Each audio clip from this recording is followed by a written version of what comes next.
Olá, todo mundo. Então, essa semana eu vou falar sobre o tema ódio.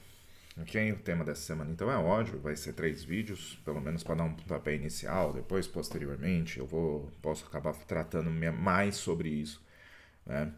E principalmente fazendo relações com a questão do mal e tudo mais. Daí eu posso acabar trabalhando um pouco essa discussão, tanto de uma perspectiva budista quanto de uma perspectiva cristã.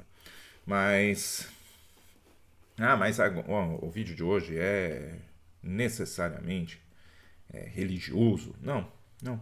É um vídeo sobre conceitos. Essa semana eu acho que a questão do ódio é um ponto que tá me fazendo refletir muito por conta de alguns vídeos de youtubers que eu acompanho e de algumas discussões no cenário político, né, sobre maneiras de abordar determinadas questões. Nós temos um cenário um pouco ruim para debates, né? Por quê? Porque o debate, as certas falácias lógicas, como ad hominem, etc., estão sendo normalizadas como se fossem argumentos de fato. E perde-se um pouco a noção do que, tá, para onde queremos ir, o que nós queremos, onde queremos chegar. E a adoção da noção, como posso dizer, de um discurso agressivo se tornou algo comum, meramente pelo agressivo, por tentar, o que é um termo bastante utilizado, lacrar em cima, né? E tudo mais. E aí o debate sobre a ideia, sobre as reflexões a respeito daquilo que está se propondo a entender, vai se esvaziando. Vai se esvaziando. Então, por que o ódio nesse caso, né? Porque eu vi muitos dos...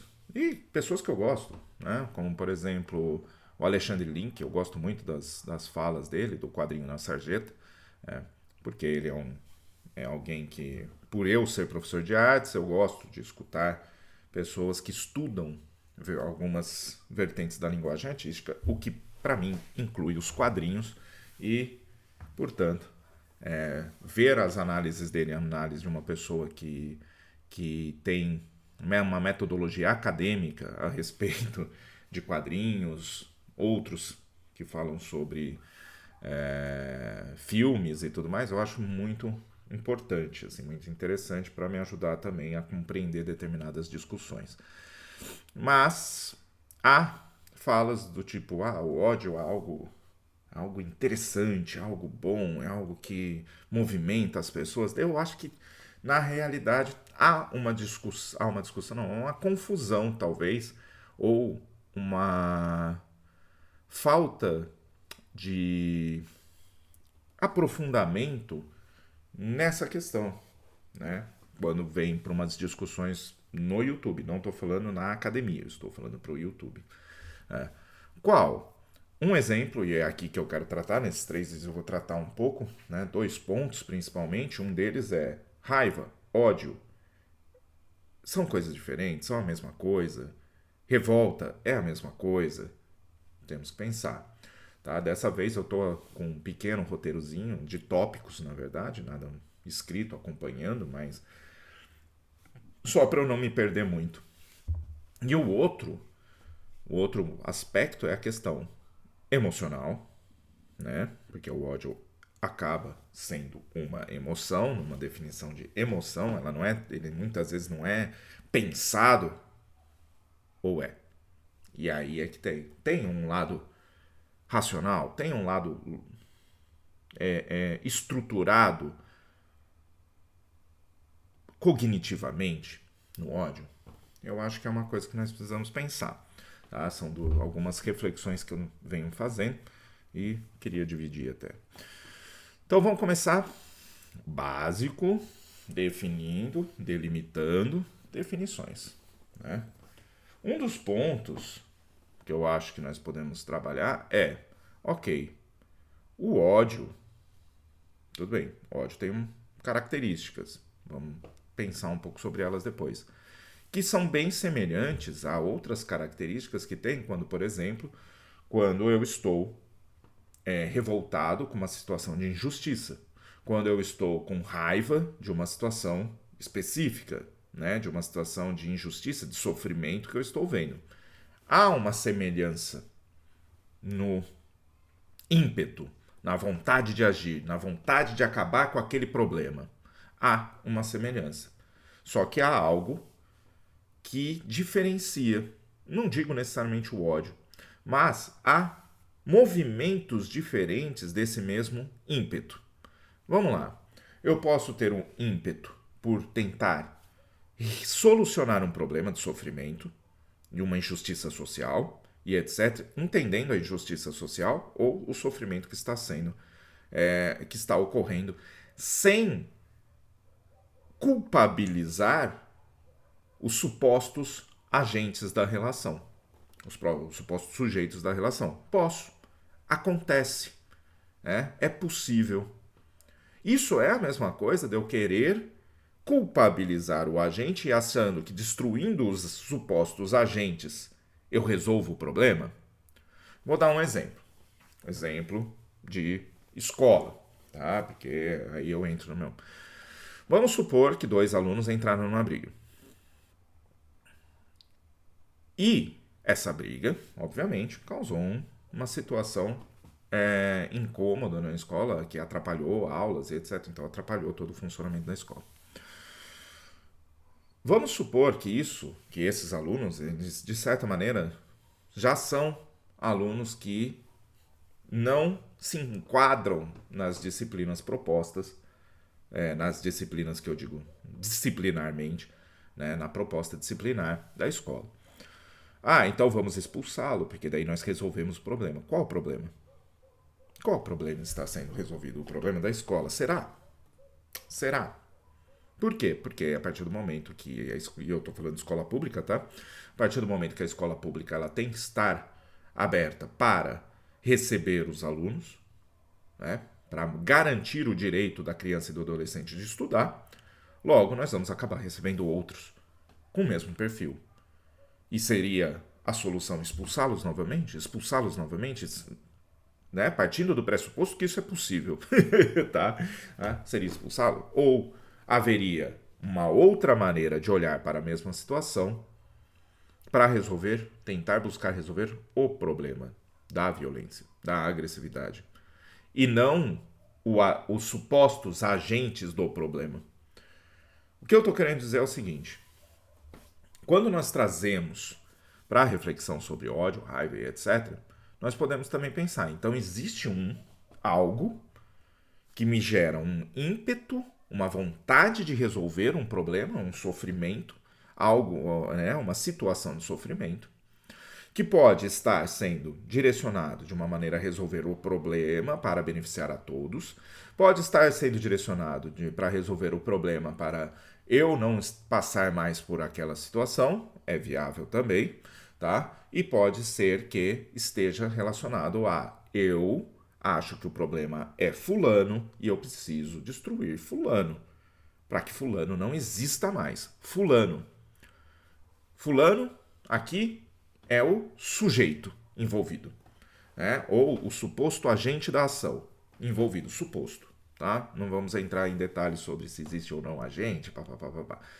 Tá, temos. Então, para mim, o problema, ele não é um problema que existe, porque ele é causado por fulano. Se eu acabo com fulano, não há mais esse problema, certo? Pois bem, entramos aí em pelo menos alguns tipos de definição. Só que nós podemos pegar um básico, né? Uma base. A base é: percebo um sofrimento e quero acabar com ele. Agora, se essa base do perceber um sofrimento ela é voltada só para mim assim, no sentido, é na perspectiva apenas de tipo, eu quero me beneficiar, sair disso, é uma perspectiva. Só que há essa base, perceber um sofrimento e querer acabar com ele. Ou eu quero melhorar para várias pessoas que estão envolvidas, novamente, mesmo movimento, percebo um sofrimento e quero acabar com ele. Ou, terceiro, percebo um sofrimento e quero acabar com aquele que eu acho que é a causa do sofrimento como pessoa ou como grupo. E aí nós entramos em pelo menos 3 possibilidades aí. Partindo da ideia de perceba um sofrimento e quero acabar com ele, nós podemos definir então uma base. Posso chamar de raiva. Posso chamar de raiva para tentar diferenciar um pouco. E por conta de nós já temos o costume de escutar o termo ódio com um peso maior. Então, chamar de raiva. Temos então a raiva. Ou a revolta. Pode ser até revolta, que é mais. Mas vamos pegar a raiva mesmo. A raiva. Perceba um sofrimento e quero acabar com ele. É raiva. Neutro. Totalmente neutro. Ela pode ser direcionada por características que estão presentes no ódio. Né? Eu vou usar o ódio então para aquela lá de eu preciso destruir o suposto agente. Ou pode ser direcionada pela compaixão, que é o desejo de acabar com o sofrimento e com as causas do sofrimento. É a definição budista para isso, que é a que eu uso. Ok? Entender as causas dos sofrimentos e acabar com elas e com o sofrimento logo, né? Você acaba com as causas, você acaba com o sofrimento também. Então, beleza. Temos aí um mesmo impulso, um mesmo ímpeto, movimentado por um, por outro, ou mesmo, dentro desse neutro, eu posso colocar, não, né? Movimentado pela ideia de que eu preciso me safar. O resto, não, o mundo que se exploda. Então, pode ser. Ainda assim, é diferente, tanto da parte compassiva, que você vai buscar entender quais as estruturas, quais as forças que estabelecidas para gerar determinado sofrimento social, sofrimento relacional, comportamental, ou quais nesse caso, no neutro, né? Não é nem querer, você só quer pular fora. É uma outra, né? Uma outra possibilidade. E nesse, pode ser uma raiva egoísta. Pronto, mais uma definição. Raiva base, raiva egoísta, raiva compassiva e ódio, sabe? Por que é importante diferenciar? Porque é importante sabermos com que nós estamos lidando. Com que nós estamos lidando e como nós queremos resolver o problema. Né? Então nós podemos pensar na raiva como esse ímpeto de reconhecer um sofrimento, reconhecer algo que incomoda, uma situação aversiva e querer acabar com ela. Pela compaixão, nós vamos querer entender as forças, as estruturas, as causas desse sofrimento, as causas reais, algo que realmente seja efetivo para mudar aquilo e trabalhar em cima. Pelo ódio, nós acreditamos que tem agentes específicos que você acabando com eles, você resolveu o problema e nunca mais aquilo aparece. Por quê? Porque o problema era a pessoa e não é. Não é. E nós temos essa raiva egoísta, que é o meramente de eu vejo, eu percebo, situação ruim, quero pular fora, e o resto que exploda. Só que nós temos, então, uma raiva, uma base, um ímpeto, uma vontade de, um desejo de, que é base, né? Ele é basilar, ele é semelhante nesses movimentos. No caso do ódio, agora eu vou focar um pouquinho mais no ódio, nós temos a fixação, a ideia de que um único ser, ou um objeto, ou um grupo de seres são responsáveis por todo um sofrimento. E nós não conseguimos perceber, por conta dessa fixação nessa ideia, das relações mais complexas que existem em problemas de violência. Tá? Nós achamos que meramente prendendo, matando e etc. resolveria o problema da criminalidade, por exemplo. E é falso. Qualquer solução mágica, assim, né, por um estalo, por um balanço de varinha, para algo complexo, tem que ser questionado, tem que ser duvidado. Ok? Então, para esse primeiro, meramente apresentar alguns conceitos e vamos para o próximo vídeo. Até mais.